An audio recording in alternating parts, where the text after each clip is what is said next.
তাফসীর ইবনে কাসিরে বর্ণিত হয়েছে, যখন ইসরাফিল আলাইহিস সালাতু ওয়াস সালাম সিংহায় ফুৎকার দেবেন তখন সকলেই মরে যাবে।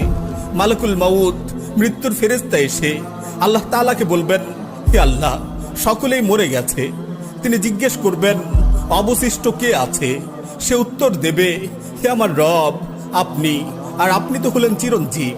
এছাড়াও বাকি রয়েছে জিবরিল, মিকাইল ও আরশ বহনকারী ফেরেশতাগণ। আল্লাহ তাআলা বলবেন, জিবরাইল ও মিকাইলেরও মৃত্যু হওয়া উচিত।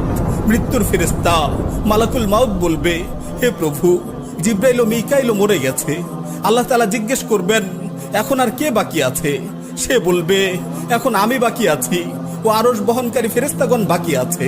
তখন আল্লাহ তাআলা বলবেন, আরশ বহনকারীদেরকেও মরতে হবে, তারাও মরে যাবে। আল্লাহ তাআলা আবার জিজ্ঞেস করবেন, এখন কে বাকি আছে? মালাকুল মাউত আজরাইল আলাইহিস সালাতু ওয়াস সালাম বলবেন, এখন আপনি বাকি আছেন এবং আমি বাকি আছি। তখন আল্লাহ তাআলা মালাকুল মাউতকে বলবেন, তুমিও তো আমার মাখলুক, সুতরাং তুমিও মরে যাও। তিনি তৎক্ষণাৎ মরে যাবেন এবং শুধুমাত্র আল্লাহ তাআলাই বাকি থাকবেন। অতঃপর আল্লাহ সুবহানাহু ওয়া তাআলা জমিনকে ভাঁজ করে ফেলবেন এবং তিনি তিনবার বলবেন, আনাল জব্বার, আনাল জব্বার, আনাল জব্বার।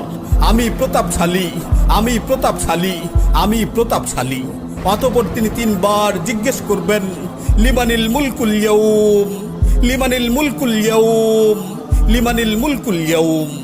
আজকের রাজত্ব কার? আজকের সার্বভৌমত্ব কার? আজকের আধিপত্য কার? জবাব দেওয়ার মতো কেউই থাকবে না।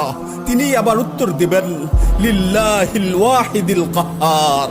আজকের রাজত্ব, আজকের সার্বভৌমত্ব, আজকের আধিপত্য, পরাক্রমশালী একমাত্র আল্লাহ।